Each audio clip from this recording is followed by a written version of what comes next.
And let's talk a little bit more about film, because you work in the film world too. How would you differentiate what you do in film versus what you do in theater?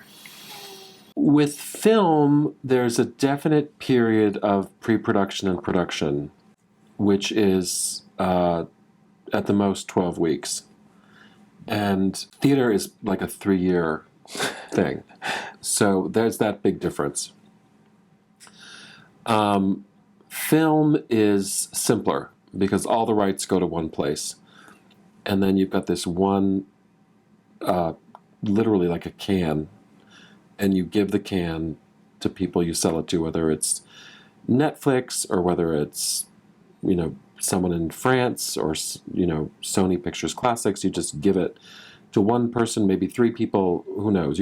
Usually you give it to one sales agent and then one US distributor. And that's it. Maybe there's a remake or a sequel, but we all know that that's a very specific thing.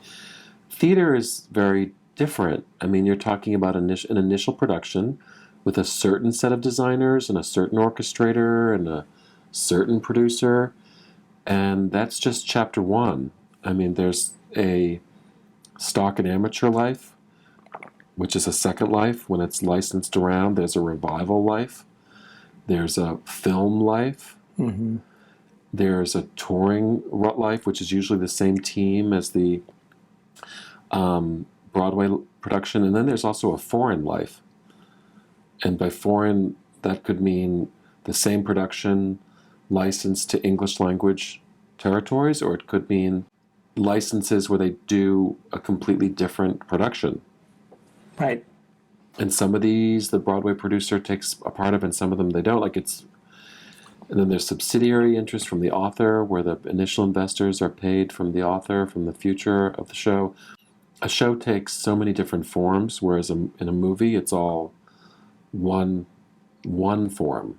And are you finding it a little more complicated even now with movies when they start to, now they want to make a video game of the movie, or now they want to turn that movie into a musical? It's more complicated. It is more complicated, but and then it gets simpler because you just, like I just sold something at Sundance. We were talking about this. I didn't sell it, like the whole team did. I'm just the lawyer, but and it's one agreement because the buyer basically needs all rights.